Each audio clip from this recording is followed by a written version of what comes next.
Hello, and welcome to the Magic of Calvin and Hobbes, a fan celebration. My name is Ryan, and I am a self-proclaimed Calvin and Hobbes superfan and expert. And my name is also Ryan, although most people call me Indy. And we're continuing our celebration of 40 years of Calvin and Hobbes' awesomeness. In this episode, we'll be discussing babysitting and Calvin's babysitter, Rosalyn. And before we get to that, first things first, we got another email. All right. So this is from Ian, who, just a little backstory. So I listen to this nerdy dinosaur podcast called I Know Dino. So if you want to learn more about dinosaurs, it's a great pick. I love the name. I Know Dino. That's great. Yeah. And they call the fans the Dino-it-alls. Wow, I like these guys already. Yeah, they have a Discord server, and I plugged our podcast on that server, and one of my fellow dino nerds has started listening to it. So that's Ian.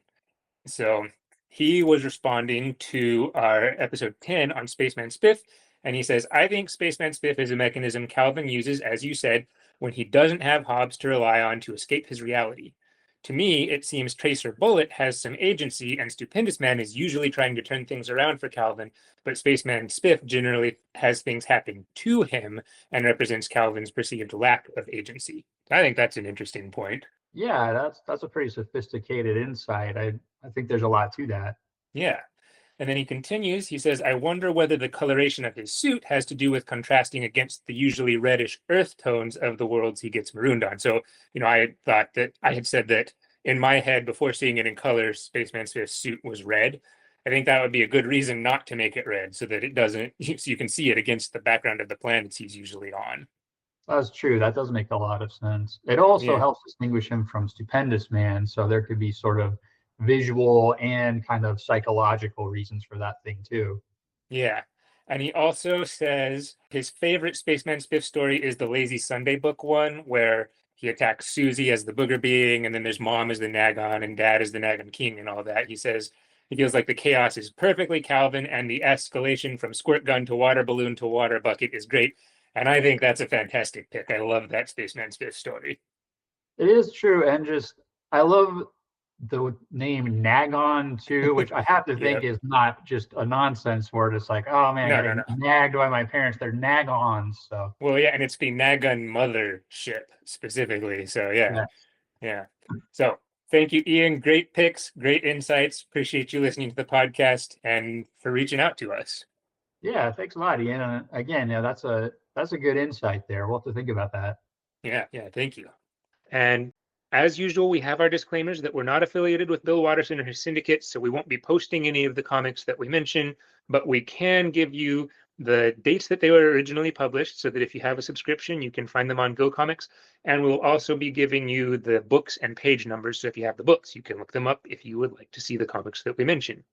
Now, let's go ahead and jump in and talk about Rosalind and babysitting. And I make a distinction here because there is one story where Calvin's parents go out but don't have Rosalind come. There's one story that features Rosalind but not as a babysitter. And there's also even a story where another babysitter is at least briefly mentioned, although we never actually meet that babysitter. So we'll talk about each of those and the stories where Rosalind does babysit. And just on a quick side note, according to Watterson, Rosalind is the only person Calvin fears. Now, I might include Mo in that list, but I still take Watterson's point generally. Yeah, I had the same reaction when reading that. I thought, well, what about Mo? It seems like he's afraid of Mo, but setting that aside, yeah, Rosalind, that makes sense. Yeah.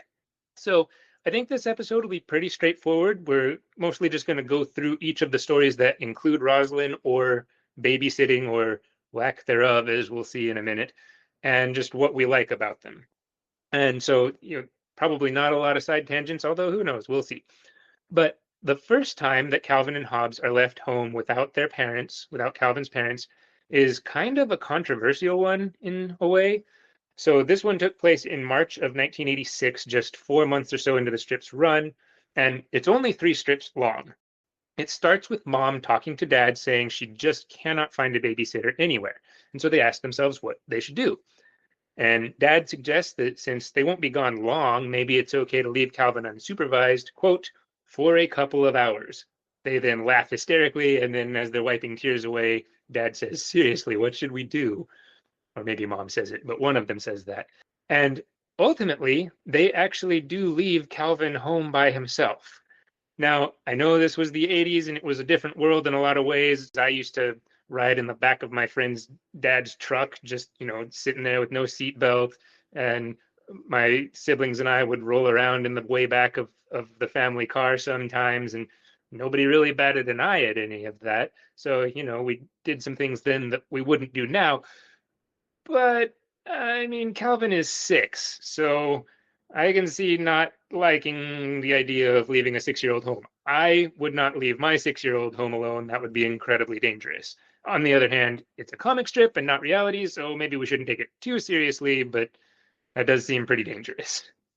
Yeah, I agree. I mean, I think as a kid reading it, you don't really notice. It's like, oh, whatever. Then Cohen, oh, haha, look what happens. But yeah, the older I get, the more this just shocks me. It's like leaving a 6-year-old home by themselves. And even if they weren't as prone to getting into trouble or danger as Calvin is, it's like, what are you thinking? So Yeah. I don't know. So you're right. I mean, it's a comic strip is meant to be funny, but yeah, it is kind of hard to look at that at least through adult eyes and not kind of freak out a little bit. Yeah.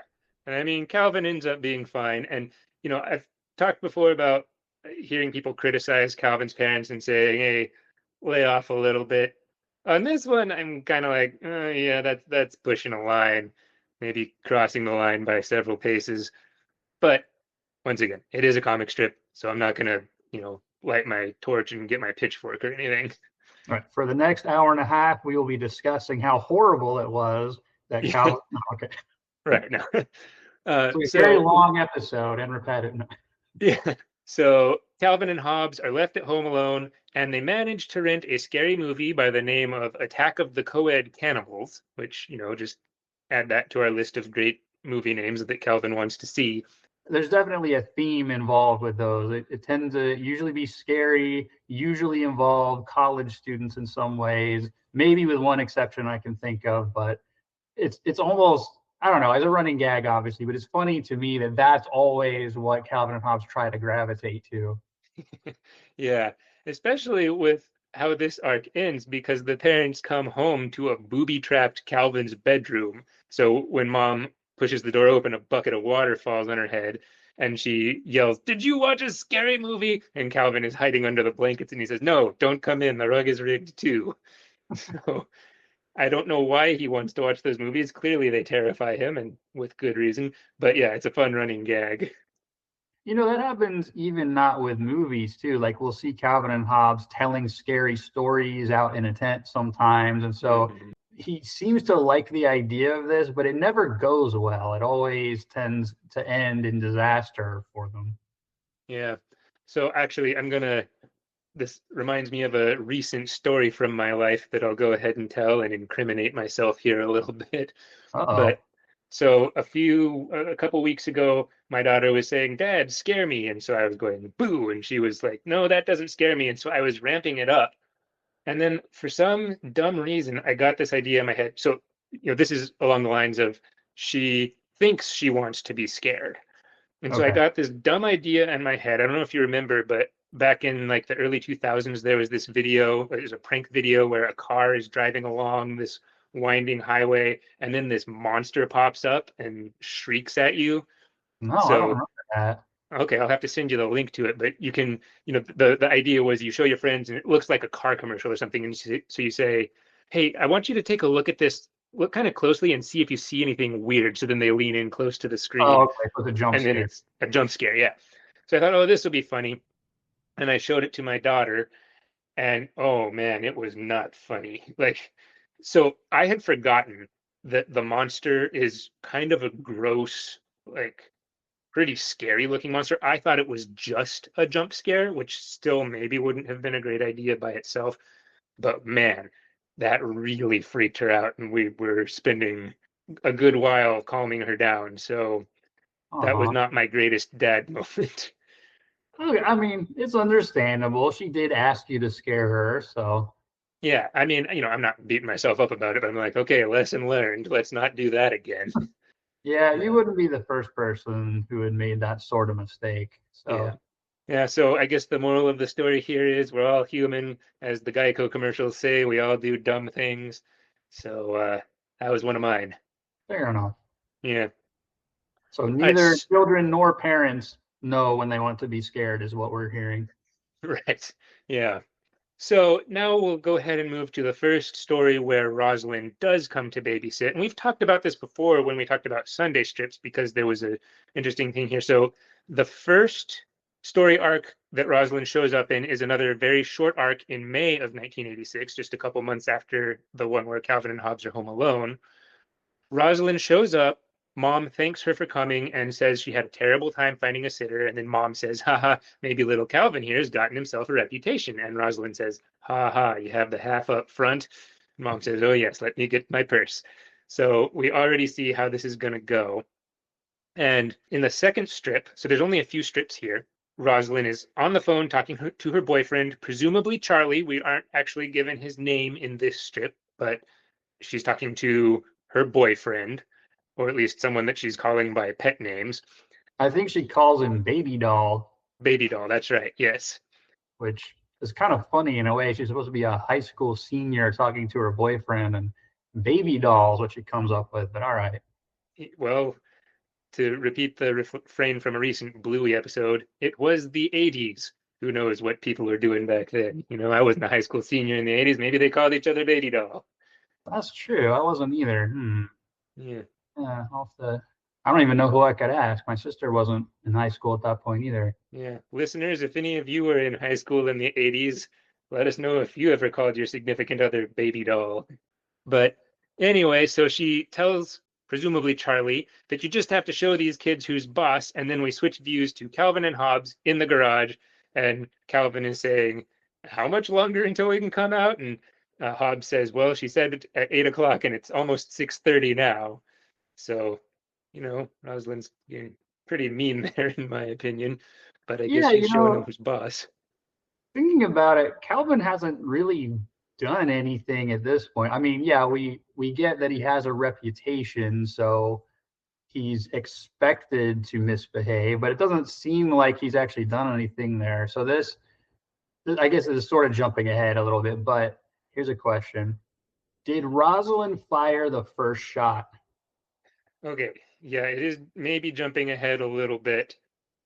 She might have. I could see her firing the first shot here, having heard of Calvin's reputation or possibly babysat him before that we just don't see, and preemptively sending him out to the garage. But let me actually go ahead and jump ahead because, well, so real quick, I'll finish this story arc. So in the Sure. third strip, mom thanks Rosalind, dad drives her home, and then Calvin pops up from the back seat of the car and says, "Is she gone?" And that ends the story arc, sort of. But here's the deal. So the next strip is a Sunday strip, and we've talked, like I said, we talked about this before. This was the original strip that Watterson drew of Rosalind. So this was actually drawn before the three that I just talked about. But because Sunday strips have to be drawn so far in advance, this actually ended up running later by one day than those three. Yeah. So Watterson drew this one first. Rosalind's in it, but she's not named. She's just the babysitter. And so you could maybe read this as part of the same arc. So mom and dad leave, and Calvin says something like, "I don't have to do what you say. You're not my mom." He's pulled this attitude on her. And then Rosalind directs his attention to a list of emergency numbers by the phone and says, "You wouldn't want me to have to call any of those numbers, would you?" And then Calvin decides it must be bedtime, being 6:30. So I guess that doesn't quite line up with the other story arc since they're in the garage before 6:30.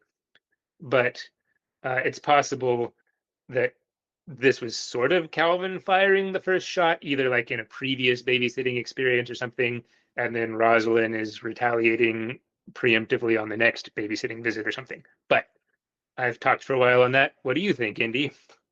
Yeah, that's an interesting way to look at it because you're right. I mean, so that one was written first, but it aired after. But since they're consecutive, you could sort of think of them as all part of the same night. So Yeah, I don't know. Maybe it was a little bit mutual there. Calvin pulls an attitude, she retaliates, and then oh, now it's on for the next time and subsequent times. So I don't know. This was just sort of a random thought that occurred to me in the moment. Oh, did Rosalyn strike first, and how we had it backwards this whole time? I mean, probably that's not a super plausible position, regardless, but just an interesting thought that I had just Yeah. now. And I will say this, sending a kid out to the garage does seem like maybe a little bit of excessive force. Yeah, Um, especially for over an hour and a half. Like, yeah, all right, you can stay out there for 10 minutes and think about what you did. That might be one thing, but right. Yeah. And I think we're going to see a little bit of a theme of Roslyn maybe kind of softening as we go on. I don't think it's going to be perfectly like that, but maybe a little bit of softening as we move on. But you can tell me if you agree with that. I So will say so just preemptively, it seems like Calvin goes in the opposite direction for the most part. So that's kind of an interesting dynamic if she tries to have a softer touch and he's going in the exact opposite direction. But yeah, because so the next arc is actually we'll come back to that in a second because the next arc to feature Rosalind is actually not a babysitting arc at all. Instead, it's the one where she's Calvin's swim instructor. So this takes place in July of '86.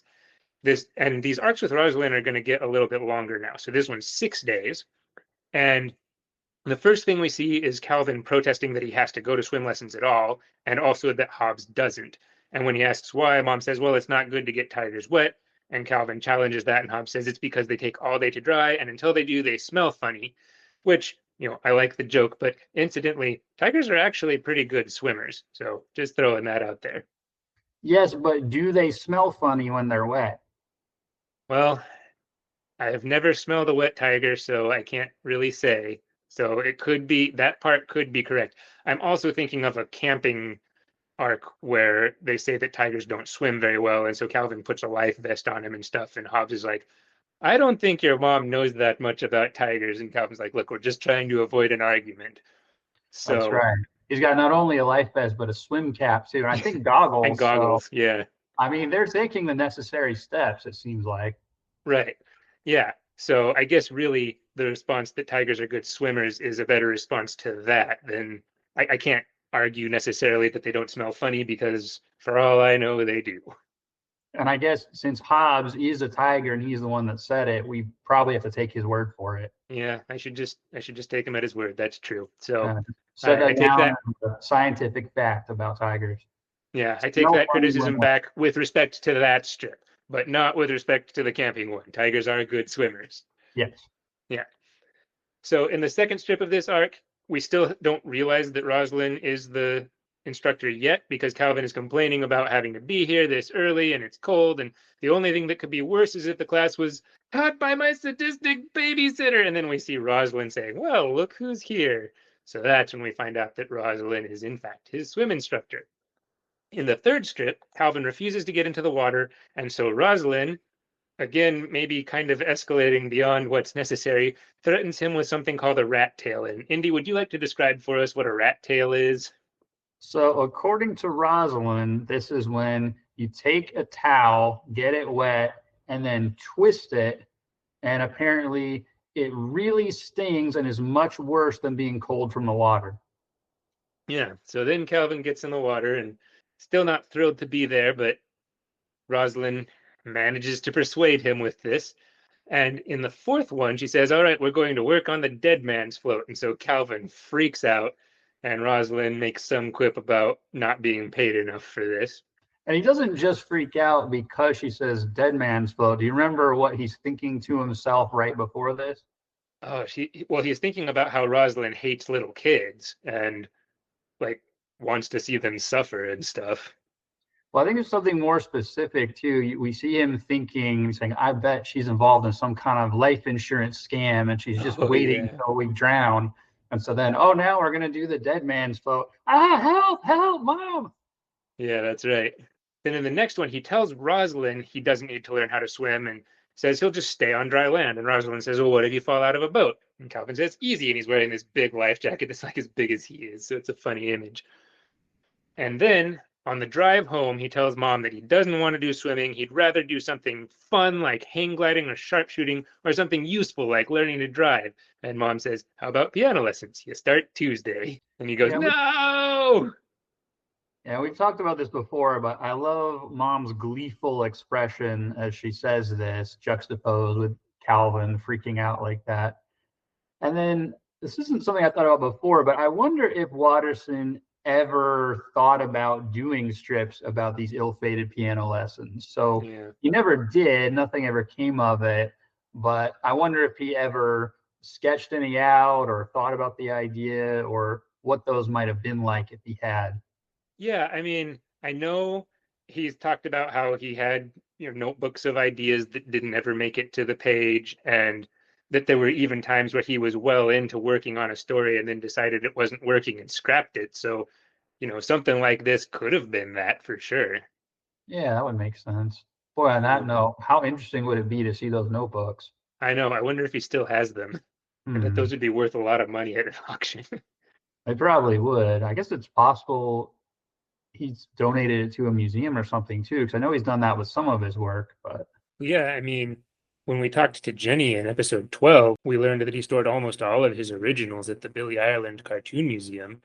And so I think it's at least plausible that he stored a notebook or two there as well. And if so, that would just make me want to go there even more. I know, right? Yeah. All right, coming back to Rosalyn. So the next arc is back to babysitting, and the rest of the Rosalyn stories will be. So in this one, we learn the name of the other potential babysitter. Real quick quiz. Do you remember who the other babysitter might have been? That would be Amy. Correct. And what was Amy's reaction when mom called her? She just laughed. Yeah. All right. So this is another six strip arc, four of them that actually feature Rosalind. So the first one is just mom telling Calvin that Rosalind is coming and he's protesting. And that's when she says, "Do you remember Amy? She just laughed when I called her." But then we see Calvin and Hobbs. Calvin tells Hobbs that Rosalind is coming. And so tonight we go on the offensive and he grabs a notebook and paper. And Hobbs says, "Oh boy, blackmail." Although that doesn't actually end up going anywhere. Potentially because in the next strip, as soon as Rosalind comes in, Calvin shoots at her with suction cup darts. And she says, "All right, it's bedtime for Bonzo," as she rolls up her sleeves and he's in bed before 6. So their big plan to escape this tyranny is that Hobbs will play the horn and Calvin will accompany on Tom Tom to annoy her. And as they're about to carry this plan out, Rosalind pokes her head in and reminds him that sleeping in a bed is a privilege and the basement is probably less comfortable, is actually, as she says it, sure to be less comfortable. And that gets Calvin to decide to quiet down. So first thing I notice about this is very prescient of Rosalind here. So she figures Calvin's going to cook up something, so she decides to sort of preemptively take care of that. Right. But then one thing that I hadn't thought of till pretty recently was this is actually reminiscent of an earlier strip involving monsters. So actually one of the very first monsters strip, I believe Calvin's dad checks under the bed for monsters and there aren't any, but he refuses to check in the dresser. Like, oh, I'm sure there are no monsters in your dresser. And then Calvin decides, well, that must be where they all are. So he and Hobbs hatch a plan. All right, Hobbs, you irritate them with this horn, and I'll get them with my dart gun when they come out. And this plan actually works. It's just the monster that they draw out is dad in the hallway, and he's the one who gets shot with the dart gun.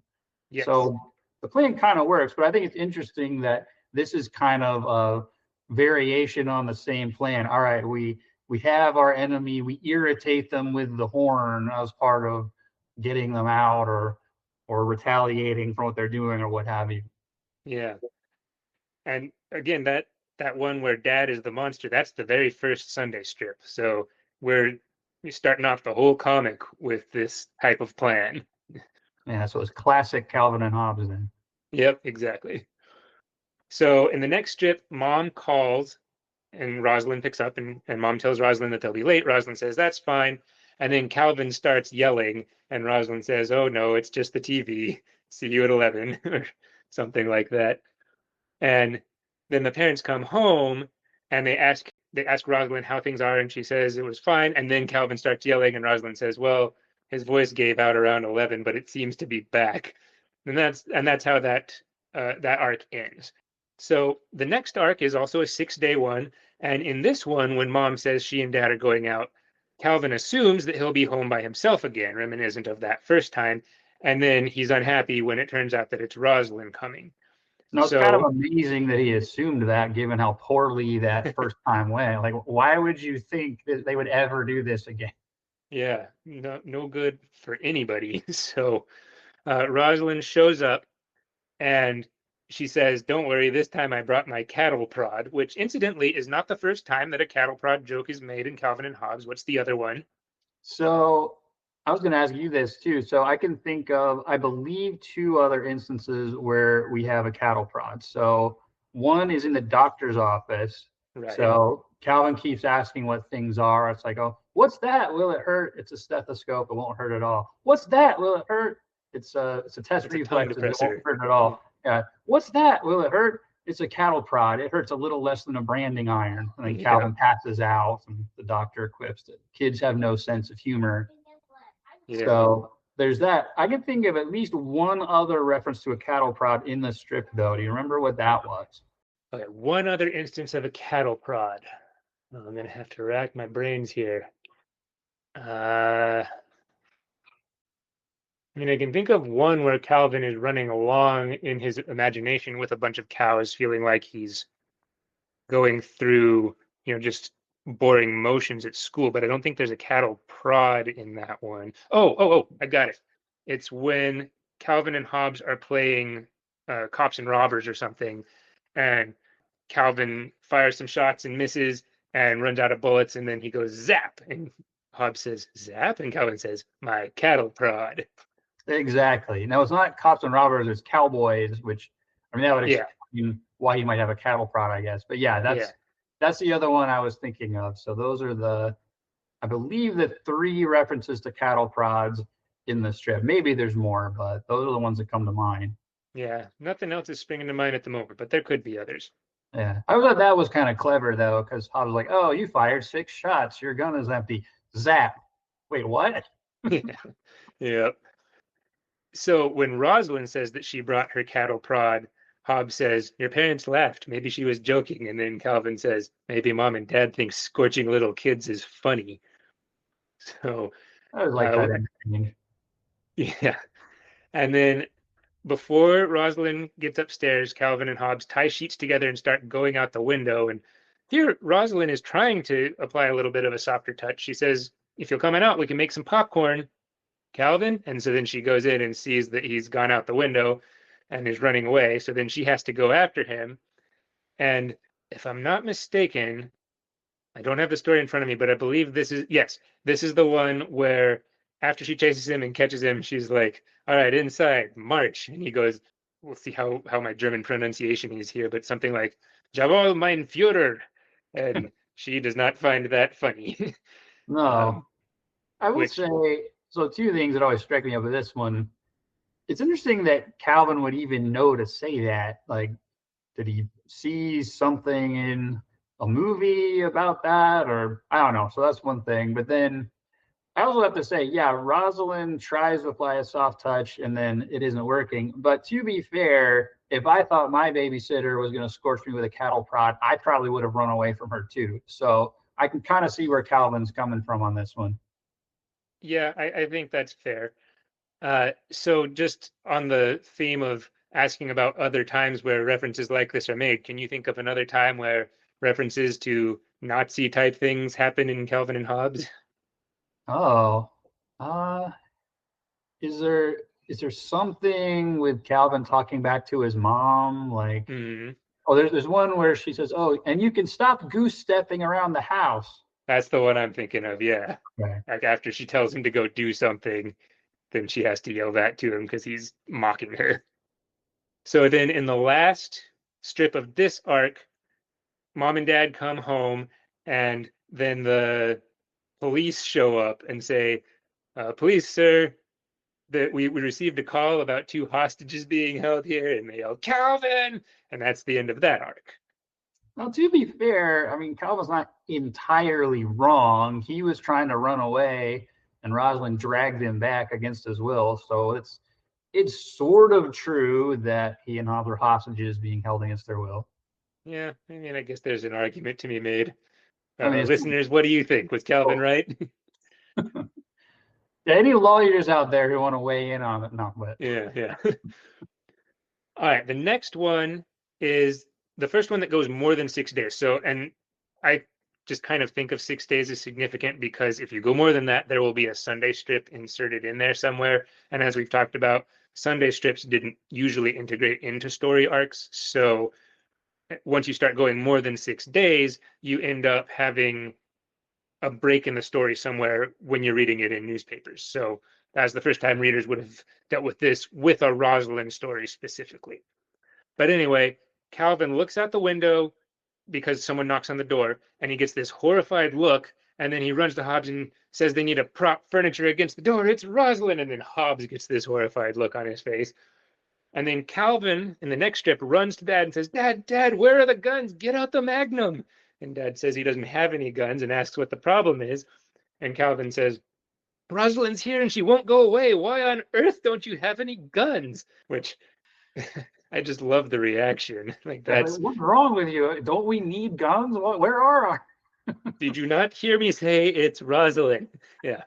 And Mom then tells him she already told him Rosalyn was coming and that he just never pays attention, and that's the problem. And Calvin, not paying attention, says, well, what about a wooden stake and a mallet? Do we have that?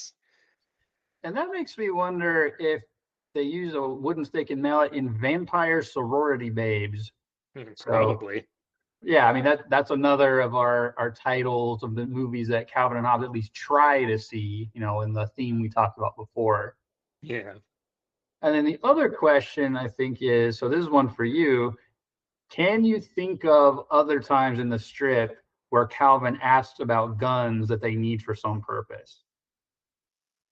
Okay, let me think. Well, there's one where Calvin asks Mom if she's going shopping anytime soon, and when she asks why, he comes on screen with like a football helmet and pillows strapped to him and says, "We seem to be out of gunpowder."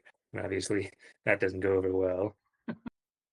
There's one where he asks Dad if they can do a father-son project together, and Dad agrees, and then Calvin says, like, "Oh, great, well, you're old enough to buy firearms and explosives, right?"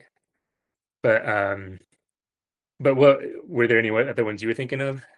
All right, so these are the ones I was thinking of. So one, I believe this is, I don't know if this is attached to the Yukon Host story arc, but Calvin and Hobbes are planning to be out in the wilderness surviving about their wits. And then he's trying to get supplies and he's asked his mom, like, well, what about rifles? Do we have any of those? And so he wants Yeah. some rifles out so he can survive in the wilderness. Then there's another one also involving a rifle where I believe in our episode on Dad, we talked a bit about riding the bicycle. And Calvin's solution to the problem of his demonic bike that wants to kill him is to shoot it. So Oh, yeah, said, "Oh, do you have a rifle? Will you shoot it?" that's So right. those are the two other instances I can think of Calvin specifically asking his parents for guns. One asking his mom for one so he can go out and live off the land supposedly, and the other asking his father for a gun to shoot his bike that won't stop terrorizing him. Yeah, the solution to every problem. I feel like there's one that involves also chainsaws. So there is at least one strip with chainsaws. I don't. The one I'm thinking of is not in connection with guns, but he does ask about chainsaws at one point. Yeah, I don't think the chainsaw one does involve guns, actually. It's the one where he wants to learn how to juggle. But It could be. Those are the ones that come to my mind anyway. yeah, I mean, and then there are other ones that don't involve real guns with, Calvin and Hobbes having a dart gun war and stuff like that. But that's not the sort of thing we're talking about here. So I like Calvin's solution to not having to be babysat by Rosalind in this arc. He attempts to mail himself and Hobbes to Australia, which he spells, I believe, Ostryla.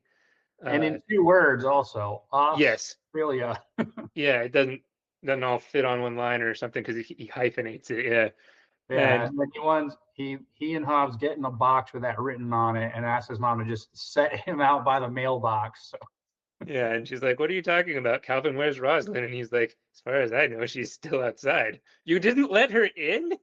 And as it turns out, it's pouring down rain. So mom lets Rosalyn in and she says, "I'm so sorry. We didn't realize Calvin hadn't let you in." And Rosalyn goes, "That's okay. It wasn't too cold and wet out." And then Calvin just gives her fun though. this grin, like this sheepish grin. And she's like, "Bed."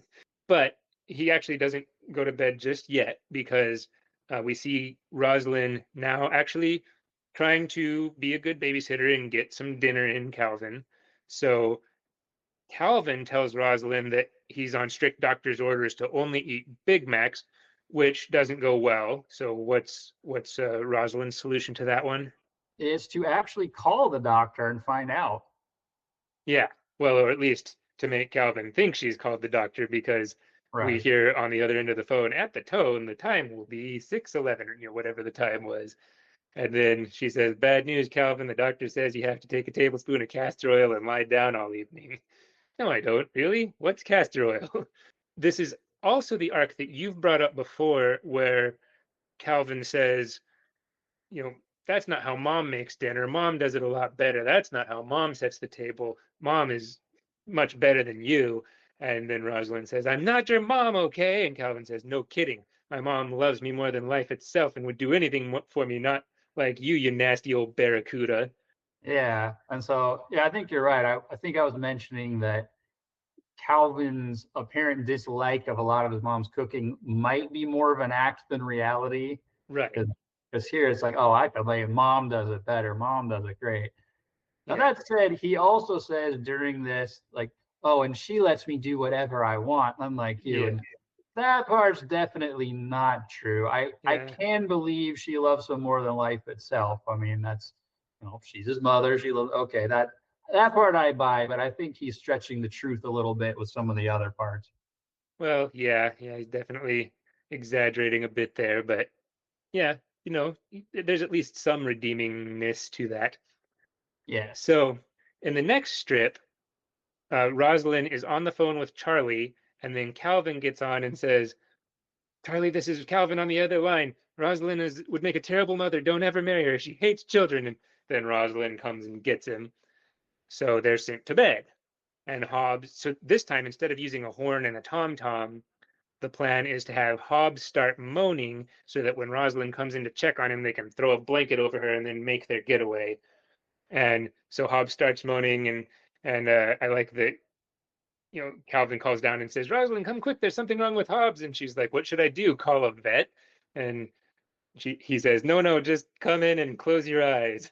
Which probably Rosalind didn't fall for that. On the other hand, the plan might have kind of worked. We don't really know because we only jumped to the aftermath after that. So Yeah, I don't know. and In my mind, I imagine that Calvin at least got in the process of throwing a blanket on her and trying to escape, but we don't actually see either way. yeah, because all we see in the next strip is Rosalind not happy with how the evening went and asking for an advance on the next babysitting appointment. So Which actually, obviously didn't go well. right. And that actually, there's a callback to it, I think, the next time we see her, too. Yes, I But believe that's right. It, yeah, now one other thing about this, which is a minor point, especially as a kid, I always loved the sound effects for Hobbs moaning in distress. I don't know, for mhm, whatever reason, just the way the words he used, like wow, wow. mhm, I don't know. To me, that always kind of made me laugh, seeing slash imagining Hobbs doing this. yeah, good caterwauling. Now, this is where, in my opinion, the Rosalind stories really get good. Up to this point, they don't necessarily have a story to them. It's a little just more like scenes of what's happening during the babysitting appointment.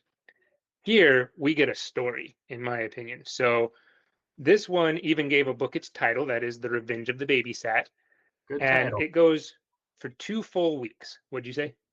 Oh, I just said good title. I mean, that's actually, I might have mentioned this before, but that was the first Calvin and Hobbes collection that I actually bought myself when I was a kid. Yeah.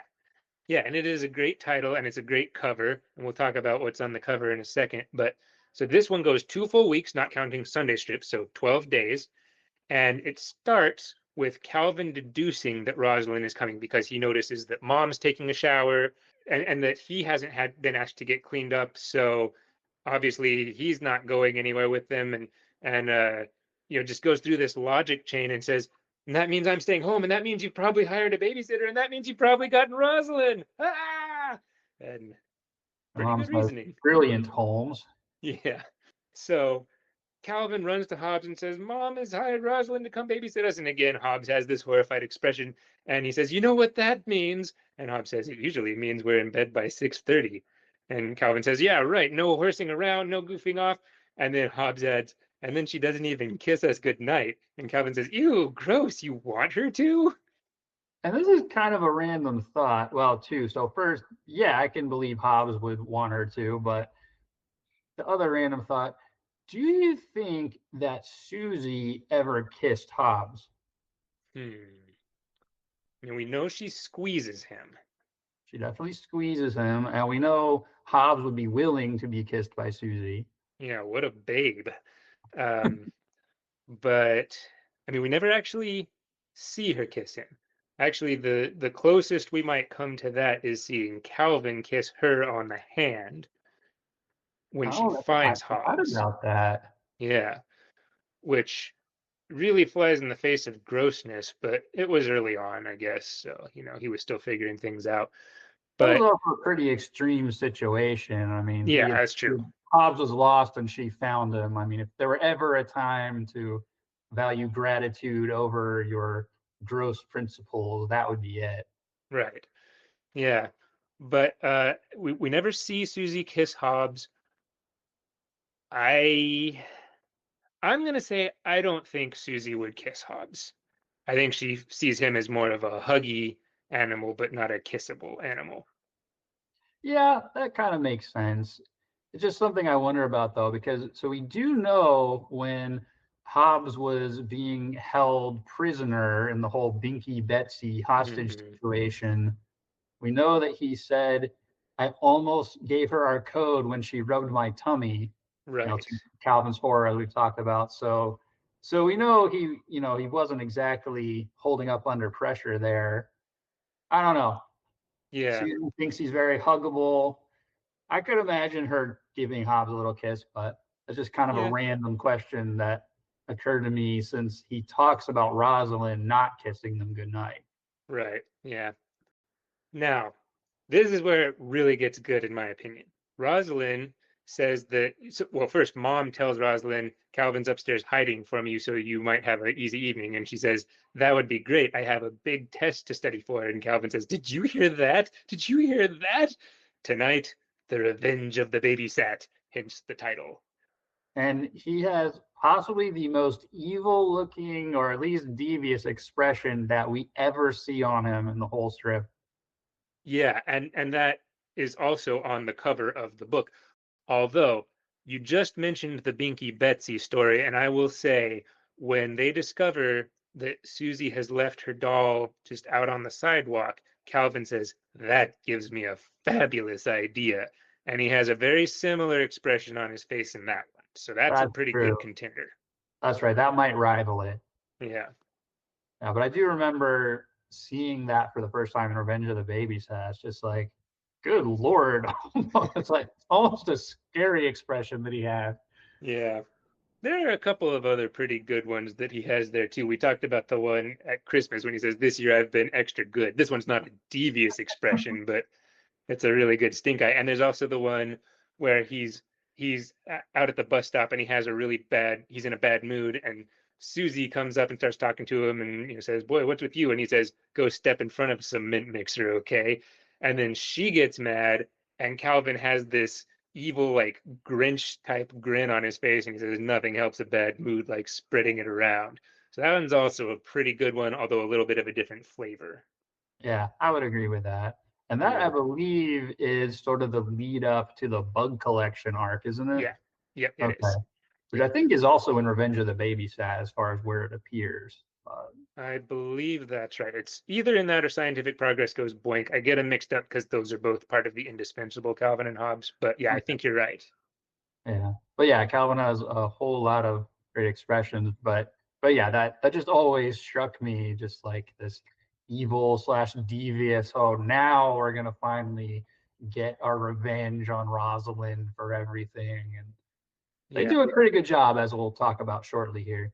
Yes, because Calvin walks up to her and says, "Hey, Rosalind, what you studying? Let me see." And she says, "Quiet, I need to study." And he says, "Oh, don't worry, I won't make a peep." And then he grabs her notes and runs off and says, "Hobbs, I got her notes. I got her notes. Run!" And they get in the bathroom and lock the door. And so while they're in there, they threaten to flush her science notes. And at one point, even act like they did. Rosalind's yelling at them, and then she hears flush. And then she's like, yeah, open this door. And Calvin's like, boy, you'd think a high school senior would catch on quicker. And Hobbs is saluting, going, torpedo tube ready, Captain. And so they use this leverage to make some demands, like a video player. They want to stay up until their parents get home. They want a pizza. And Rosalind's like, you're out of your mind. And then eventually, Rosalind goes quiet. Calvin wonders why she's not responding to his demands anymore, thinks maybe she went to call the fire department, and he starts imagining what might be happening. And oh man, maybe they'll axe open the door. That'd be so cool. I hope they drive their biggest truck. And That Hobbs is would be going, I kind of hope, cool. yeah, yeah, it would for a little while. Well, a But little bit, Hobbs is going, I hope your mom and dad are having a restful evening.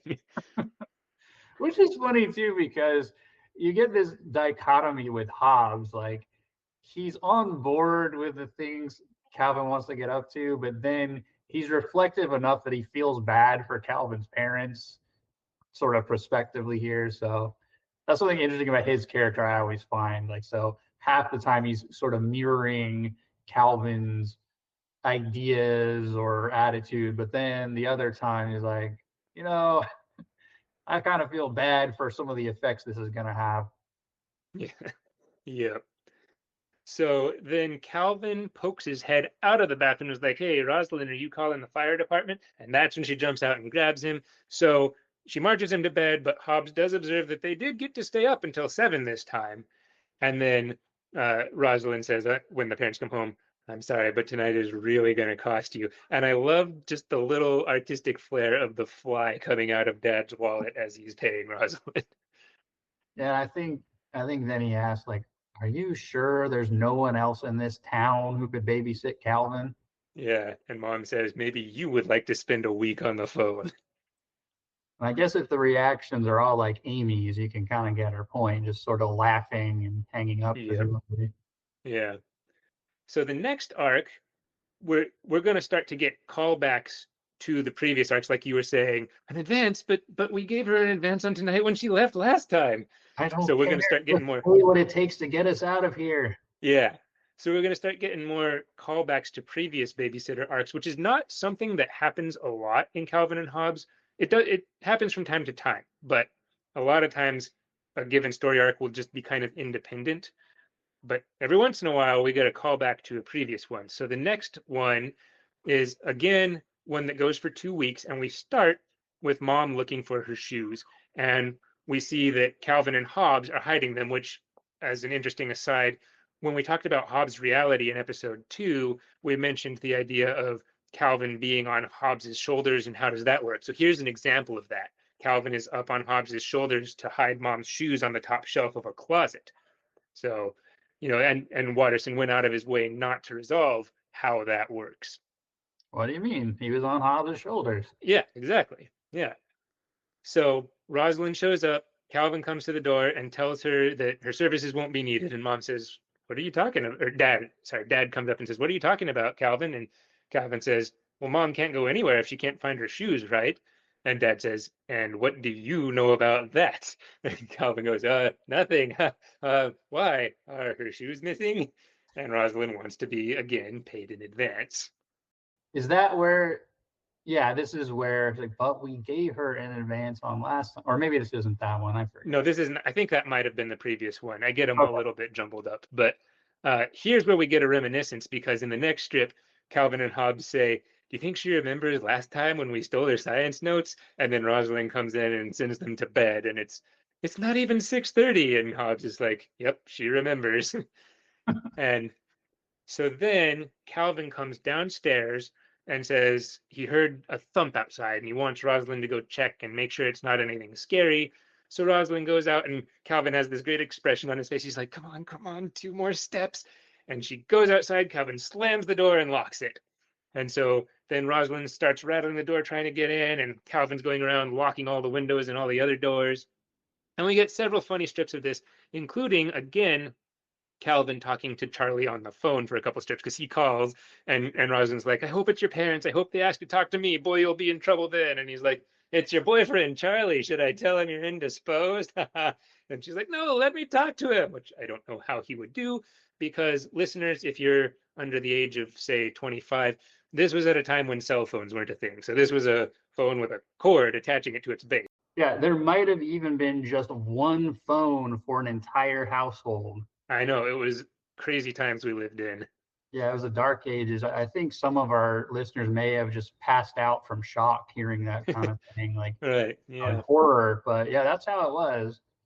But I also love Calvin makes the most of this opportunity too. So we talked about how previously he had tried to warn Charlie about Rosalind, and he does it again here. Although now he's less panicked and more matter of fact. And he Mhm. says, now listen, Chuck, don't you think you're settling for too little in the girlfriend department?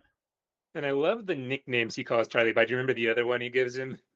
Oh, does he call him Chaz at some point? Or Chaz. Yeah. So actually, the one you were mentioning, he says, say, Chaz, don't you think you're settling for too little? And then the okay. next one, I'm telling you, Chuck, your girlfriend's a psycho. All right. Oh, so he does both. Okay. Yeah. Yeah. Right. So I was getting a kick out of that. And as we mentioned before, this was the second time before, oh, your girlfriend's a sadistic kid hater. Don't ever marry her. She'd make a terrible mother, that kind of thing. And this raises an interesting question. What does Calvin think would make a good girlfriend? And I think Mm, this is especially an intriguing question given his position as the dictator for life of the Get Rid of Slimy Girls Club and his stated views that girls are mostly good for colonizing Pluto. So I don't know. What do you think, Ryan? What if Calvin were asked, so not like Rosalind, obviously, but what a good girlfriend should be like, what would he say? well, at age 6, we said before that I was glad that Calvin doesn't end up marrying Susie in the last strip for various reasons. But at age 6, I mean, we know his good side says, and who could make my heart feel woozy, only thou, my fair sweet Susie. So clearly, some of the attributes that Susie has are Okay. what would make a good girlfriend, in his opinion, even if he does want to ship her off to Pluto.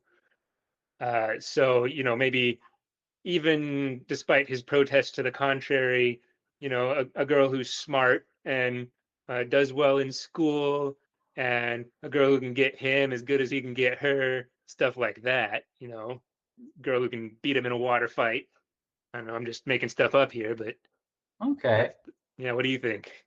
I think that all that makes sense. I mean, we also, when he's trying to warn Charlie, like we've said, he does say things like, "Oh, she hates kids. She'd make a terrible mother. Never marry her." So Yeah, maybe in his mind too, it's like, well, obviously, a good girlfriend is one who would be a good mother to your kids someday, that kind of thing. And yeah, maybe, you mentioned Susie too, and we've talked about this also, like when Kelvin is not actively trying to antagonize Susie, which, those are limited occasions, but they do occur.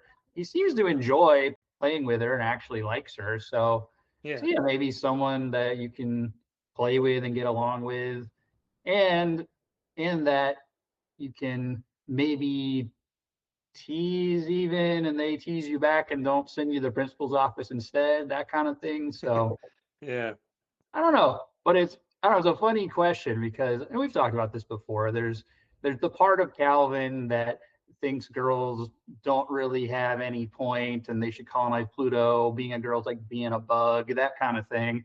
But then right, there's the part of him that does think about like, oh, a good girlfriend or mother, or oh, maybe part of success is it's money, cars, and women, not just money and right. cars. So I don't know. Interesting question though. So what kind of girl would he want Charlie to go for? You know, if we're in Charlie's best interest, I guess. Yeah. Yeah. I don't know who he'd have in mind, but not Rosalyn. Not Rosalind. That's what we can be sure of. Yeah. At So least for now, now. We can revisit this later on though. sure. Yeah. So Rosalind gets in the house and Calvin's like, "How did you get in here?" And then he sees mom and dad are home and let her in and says, "Oh, I think it's past my bedtime." And then we get to an important strip that you've brought up before that shows that Calvin, for all the mischief he gets into, isn't entirely a bad kid. He does bad things sometimes, but he does have a conscience because his mom says, "What you did to Rosalind wasn't just mean, it was dangerous. If there had been a fire or if you'd gotten hurt, Rosalind wouldn't have been able to help you." And Calvin goes up to Rosalind and apologizes. And as you've observed, he seems to be genuine about this apology. Yeah, I think so. I mean, we can see that he seems to be considering what his mom said and the real impact of things, and yeah, so and again, I think this is a strength of the strip, that it's not just, oh man, the shenanigans this kid gets up to. It's like he's a real person with depth and a conscience, like you just alluded to. And Yeah. so it's not just how much mischief can we get in. He's got a good heart. He's Yeah. just, as he would say, he's just exuberant. Exactly. And then at the end, Calvin actually even says he feels terrible, and that's a lot. Everything that he's done is a lot to live down for one evening, and then and eating an entire package of Oreos doesn't help. And he says, "You said it." So he You know, even maybe all recognizes that eating too much junk food is maybe not such a great idea, even though he did it anyway. that's true. Although this is kind of Rosalind's fault, because if she had relented and gotten them the pizza, then maybe they wouldn't have just had to fill up on Oreos all night. Well, but that was the previous story arc, so Oh, that's right. Well, yeah, you're right. I'm getting them jumbled up myself now too. yeah. Well, it was still Um, probably her fault. Somehow it has to have been. Can't Somehow, have yeah. been Calvin's fault. Yeah. Yeah. So the next one is the longest of the Rosalind story arcs, and this one will feature Stupendous Man, I'll just put out, but it actually starts with Hobbes pouncing on Calvin.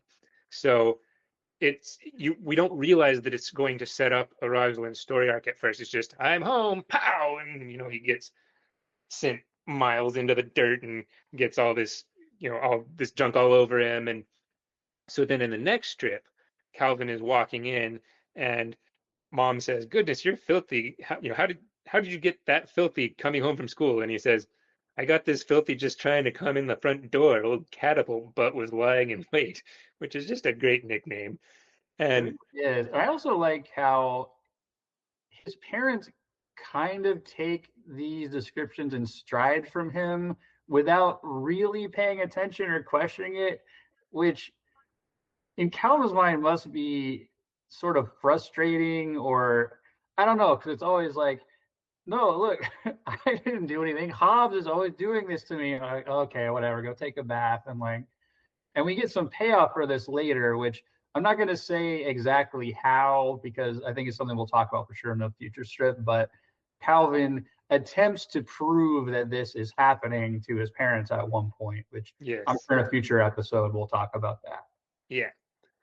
Now, so you're right, though. Mom says, "Well, okay, just get in the bath. You need to take a bath anyway." And, I need to get in the shower so that dad can take one when he gets home. And Calvin's like, "Why all the baths? Is there an epidemic going around?"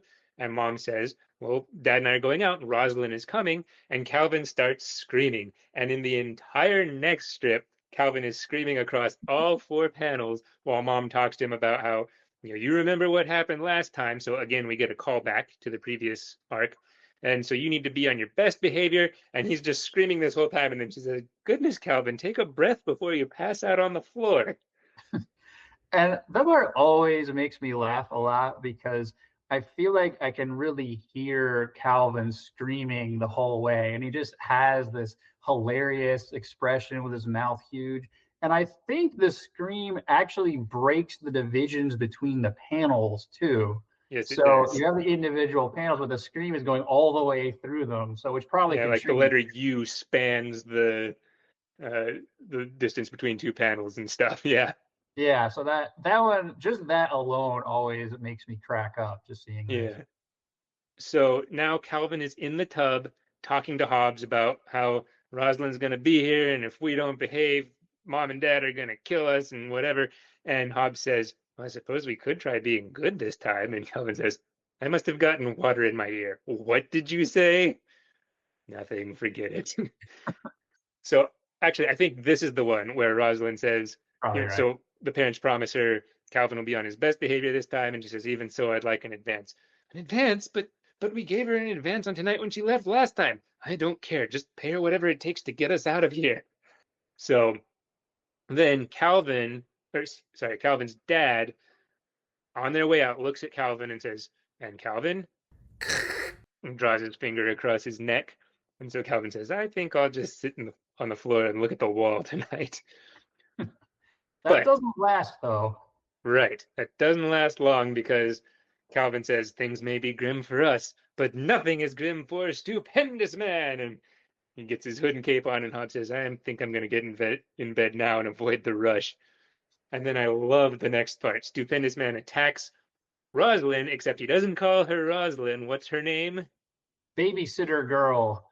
Babysitter girl. And so while she's talking to Charlie on the phone, Calvin is sneaking up on her, and then he jumps on her and he says something like, freedom and justice shall always prevail over tyranny, babysitter girl. And he's pulling on her leg because that's about how big he is. And And he's like, then, fool, mortal female, stupendous man has the might of 100 men. yes, and Rosalind is talking to Charlie still, and she's like, listen, I'm going to have to call you back. You wouldn't believe what this little creep is wearing.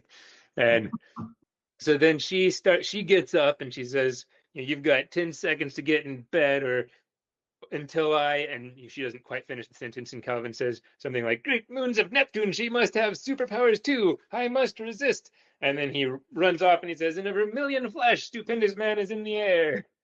Yeah, he doesn't just run. Stupendous man flies out the front door toward his secret fortress. Yes. And I just want to note, I like that Calvin uses the word vermilion. What a great way to say red. That is a very good word. This is another instance of Calvin's excellent vocabulary. Yeah. So yes, he goes to his secret fortress. He hides in his tree house. So Rosalind comes out with a flashlight and she's running around the house trying to find him. And then as she goes past the tree house, he climbs back down, sneaks back inside, puts his pajamas on, and gets in bed. And so when she gets there, he claims that he's been there the whole time. So he's like, "You can't send me to bed when I'm already in bed. Sorry to spoil your fun, you eel." And Rosalind's like, "All right, downstairs, march." And he's like, "Hey, you can't take me out of bed. I need my sleep." And so Rosalind makes him write a full confession. And what is what does Calvin do when Mom confronts him about this? I think he at first tries to talk his way out of this, like, well, gosh, there's nothing to tell. I brushed my teeth and went to bed and was there all night. Yeah, and then she shows him the confession, and you remember what he says? Lies, all lies. Rosalind made me say that because she hates kids. Yep. Well, who'd have thought she would make me write a full confession? Yeah, so that's where that one ends. And I will say And on this one, so yeah, if she does make him write the full confession, you could argue that Stupendous Man kind of won that battle, though. So, mhm, I mean, he does escape to the secret fortress. He successfully gets back in, changes back into mild mannered Calvin without her knowing, at least at first. So this is maybe at least Stupendous Man's like best claim at a victory, or the best contender for a fight that he actually won. yeah, we can get into this more in the Stupendous Man episode, but I would actually say Stupendous Man wins multiple battles. It's just the comeuppance that happens after that kind of diminishes the victory. Yeah, he But loses the war, I guess we might say. But yeah, yeah, but this does come up as we'll talk about yeah, in a later episode, because Hobbs even asked, like, has Stupendous Man ever won a battle? And then, yeah. Well, they're all moral victories, but yeah, um, I think there's a case that he wins occasionally. yeah. So up to this point, we've gotten Rosalind stories fairly frequently. the first Rosalyn story was in 1986, before Calvin and Hobbes had even been around for a year, and then we got the swimming one in July of '86, and we got another one in December of '86, and we got another one in October of '87. So catching the trend here, I won't go through all of them, but this Stupendous Man one happens in April of 1990. So we've had this fairly consistent thread of Rosalyn stories, and then all the way up until the end of Calvin and Hobbes, we don't get another single Rosalyn story until almost the very end, September of 1995. And this one is 12 strips long, and this is one that I distinctly remember reading in newspapers, that, coming home from school and immediately going for the comics section to see what happened next. It was an exciting time in my life. And so at first in this arc, Calvin is happy because he's like, I get to sit at the table and eat grilled cheese sandwiches, and Hobbes gets to sit here with me, and this is more like it. And then Mom comes in frame and he says, boy, you look nice. And then he puts the pieces together and goes, uh-oh. So Which is kind of like before figuring out in the sequence of logic that Rosalyn must be coming over. So yeah. I just want to say, And too, as a side note, it kind of blows my mind that there was a 5-year gap in between Rosalyn stories. I had not realized that at all until you brought it up. yeah, It's like, wait, what? That seems crazy, guys. I guess if you had asked me, I would have thought they were fairly evenly spaced out or something. But right. yeah, But yeah, do you think the sabbaticals had something to do with that? Was that part of the reason why? Or that would have had something to do with it, because the Stupendous Man one comes in Scientific Progress Goes Boink, and then we've got Snow Goons, and there's no Rosalind story there. So, already there's a little bit of a lull. But then the days are just packed. The first like 10 pages of that are pre-sabbatical, and then the rest of it is post-sabbatical. So we've got 9 months there of, well, of course there's no Rosalind story because there's no anything, right? And then, but then you've got The Days Are Just Packed and Homicidal Psycho Jungle Cat, and I think a bunch of There's Treasure Everywhere, and none of that has a Rosalind story. And then you get the next sabbatical. So okay. partly, but not entirely. It was like he just didn't want to do Rosalind stories for a while. I guess so. I mean, that makes Stupendous Man's victory all the more striking. Then There he you go. vanished Yeah. babysitter girl for 5 years. Yeah. So good job, Stupendous Man, even if you did have to write a full confession. Yeah, I mean that's the price of victory, I guess. Yeah. Yeah, but no, that just really struck me when I saw that. I'm like, wait, for real? So okay, so yeah, a long time without Rosalind. Yeah. So once he's put the pieces together, in the next strip, it's a single panel. Calvin's distressed. Rosalind's there. Calvin is grabbing Mom's leg, and Dad's grabbing Calvin's leg, trying to pull him off. And there's like a lamp knocked over and stuff. And Dad is saying, "And the neighbor's numbers are by the phone. Grab a leg, will you?" And Rosalind's like, "I told you my rates doubled, right?" So in this arc, so we talked about there's a little bit of a thread of Rosalind softening to some extent up to this point. So in this thread, in this arc, Rosalind changes tactics. She says if Calvin's good, they can play a game. Calvin's not convinced. He's like, what's the game? Kill the kid? And then she says, and you can stay up in half an hour past your bedtime. And immediately Calvin goes, notice how obediently I'm sitting here. So you just got to find the right motivation.